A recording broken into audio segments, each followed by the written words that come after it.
Magandang araw po sa inyo lahat. Ako po si Jayden Liambinita Sequero. Ako po si Kuya Bert. At ito po ang Matang Agila ni Bunso at Kuya. At ang ating panauhin po, ang ating apat na panauhin, si Kuya Raymond. Magandang araw po. Magandang araw sa inyong dalawa, sa kay Bunso at sa kay Kuya Albert. Happy birthday po pala. Ano po bang wish niyo po ngayon na birthday? Actually, ang wish ko is, syempre, good health. Syempre, yun ang number one. And then, papasalamat din sa God. Kasi, till now, maganda ang buhay natin. And then, sa family ko, okay silang lahat. Good condition. Yan na. Wish ko kay Kuya Raymond, long life. Yes. Thank Pati you, din po Kuya. sa akin. Salamat sa inyo. Kumusta po kayo ngayon? Ngayon, mabuti naman. So far, syempre, sa pang-araw-araw, nakakaraos. And then, yun lang naman. Kailangan natin muna pray. Opo. Pray kay God bago lumabas ng bahay. Syempre, yun ang number one natin. Para maganda yung natin, buhay sa pang-araw-araw. May gusto ko po bang batiin ngayon pong birthday niyo po? Siyempre, binabati ko ang aking pamilya. Una kay Joanna. Kasi, siyempre, sa support niya sa akin, hindi niya ako iniiwan kahit anong problema. When it comes to down and ups, nandun pa rin siya sa likod ko. Palagi siyang nakaantabay sa akin. Okay. Sinabi niyo po kanina, tinanong po kayo na kayo pong assemblyman ng 4 Pillars. Ano po bang ginagawa po doon? Ang assemblyman kasi, actually, siya yung mga sa region, siya ang one of the nag-priority, siya yung nagbo-vote para sa governor. So, yun ang ginagawa ng assembly. Paano po ba kayo nakapunta po dito sa 4 Pillars? Magandang tanong yan. Kasi nung ako noon actually wala naman akong masyadong sa mga organization, wala akong masyadong pero although nag-ano na ako, nagko-community service, kahit saan-saan. Kasi actually ang trabaho ko is nasa Madrigal Foundation, and then kami din is one of the na nakakatulong sa mga ibang tao. Ngayon, na-invite ako nung isang kaibigan ko rin na sa ka-workmate ko sa Madrigal. And then, sabi ko, why not try ko? So, doon naman, nakita ko naman na maganda yung samahan, yung brotherhood ng bilang isang agila. Kasi talaga doon ko rin na-experience na walang iwanan. Yes. Walang Sana iwanan. all. Yes, walang iwanan talaga kami. Although, may mga sabihin natin may problema, pero wala yun sa amin sa tulong-tulong ng mga kapwa-agila.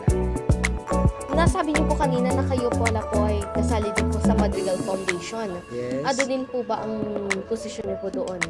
Ako naman is nasa admin staff. Although, yun lang naman ang ko. And then, ang transaction ko is, lahat naman is, nasa field lang ako. Yun lang naman ang trabaho. So, paano din po ba nag-work po ang Madrigal Foundation? And paano din po ba kayo doon nakasimula? Ako naman is, ang tawag nito, kasi galing din ako sa ibang mga kasi ang tawag nito, nagapasok ako dyan through with Father Wilmer. And then, na-invite niya ako kasi wala naman akong work actually. Kasi galing ako sa ibang work. And then, sabi niya sa akin, why don't na ako mag-work sa foundation? Mag-apply ako. And para sa kanya. So, sabi ko, sige, try ko. And then, doon ko naman sabi ko, maganda yung palakad ng foundation. Yan, ganito pala. So, kasi, ang nakakatulong kasi ang foundation sa mga nanay, sa mga individual na mga tao na kung saan mo puhunan, parang ganyan. So, ayun. Kaya, doon ko naman nakita na maganda ang Madrigal Foundation. May gusto din po ba kayong tanungin kay Kuya Raymond? Ang tatanong ko kay Kuya, dahil siya ay assemblyman, ang assemblyman ay isa yan sa gumagawa ng batas. Opo. Ngayon, dapat dahil 4 pillars ngayon ay bago ang presidente, si Kuya Odin, siguro gusto ko patanong kay Kuya Raymond sa taon ito, ano-ano ang kanilang mga plano na lalo ikakaganda ng Agila.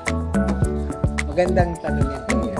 Kasi, actually, ngayon, wino-workout namin yung unang-una sa loob ng aming 4 pillars.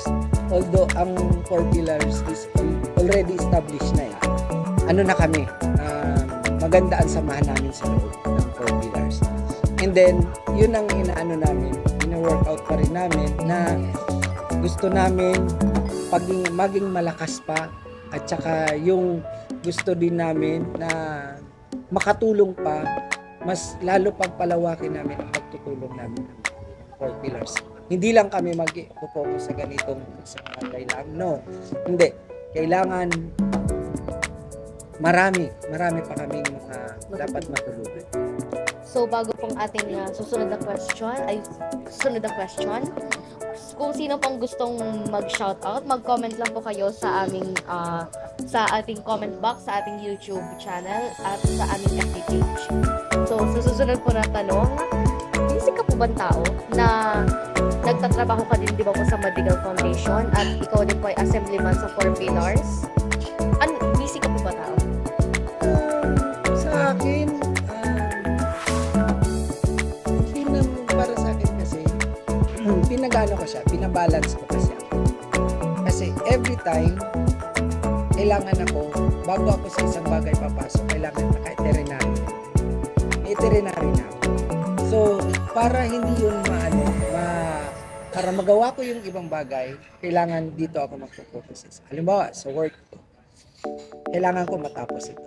So, doon, may na ako, may veterinary at alam ko kung hanggang saan yung trabaho ko. And that's the time, saka ko rin nagagawa. Kaya, by the end of the day, wala akong namimiss sa trabaho. Even though with my family, kung ano ang sa family ko, dapat lahat yun. May May siya. system siya. So, hindi ka, kung saan na bagay, hindi ka masyadong makapagod. Although, sa iba, nasasabi, para nakakapagod yun. No. But, hindi mo kasi na well-organized yung gagawin mo.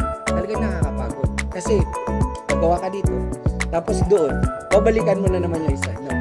Yun ang mahirap. Kasi, para kang maluloko ka, kay ikot-ikot. Wala. So, by the time na dapat, kailangan meron kang veterinary. Ito gagawin ko, ganito, pasunod-sunod. At least, by the end of the day, lahat yun nagawa. So, kumusta po ba si Kuya Raymond bilang asawa? Yun lang. Kasi, actually, baka mamaya sabihin, kaangat ako na nga. Ako naman, simple lang naman talaga. Kasi gusto ko, makita ko lang yung pamilya ko na nasa mabuting kalagayan. Masaya na ako doon. Yun lang ang na lahat na nakikita ko yung wife ko, tapos yung mga anak ko na nasa in good condition, lahat sila nasa in good health. Parang ako parang ang saya-saya ko. Wala akong nararamdaman na parang pagod or na problema. Although sabihin natin, minsan problema pera, ganyan. Kami hindi namin pinoproblema ang pera, although it comes and goes. Sinasabi, diba? Yung pera, dumarating.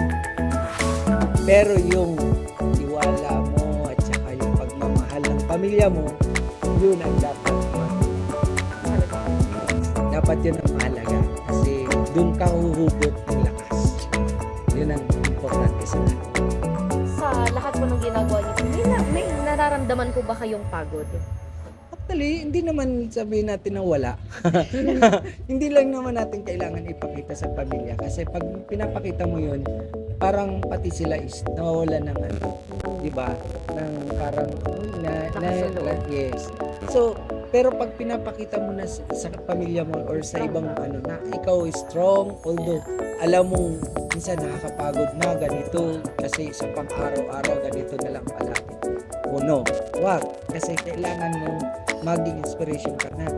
Wow, ang asawa ko ganito, ang papa ko ganito, and then yung mga ka-office mate mo, para magkakaroon sila ng motivation. Wow, ang ganito pala dapat.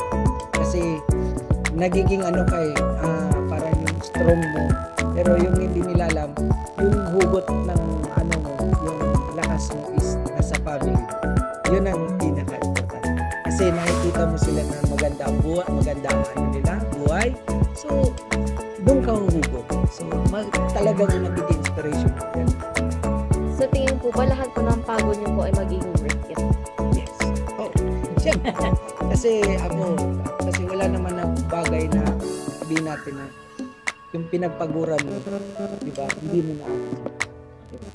So, kailangan, bago mo ma-achieve yung isang bagay, papaguran mo. Pero hindi mo kailangan ipakita na, ay nakuha ko, ganito, grabe, nakakapagod. No, dapat masaya ka pala. Yun ang kailangan para ma-achieve mo. Saka pangalawa pa, palaging dapat yung lahat ng gagawin mo, yan ang mustigyan. Opo. May gusto ka rin po bang sabihin? Maliwanag din.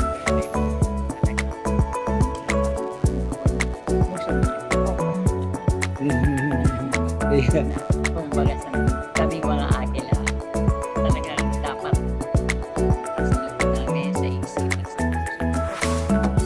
maging mabuti, maging bukas, Maging matatag. Yun ang agila. Yun.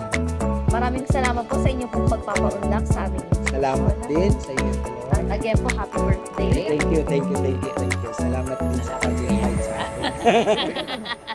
Yan na kuya. Okay, thank At you again- po. Opo. At again, ako po si Kuya Jaden. At ako naman si Kuya Bert.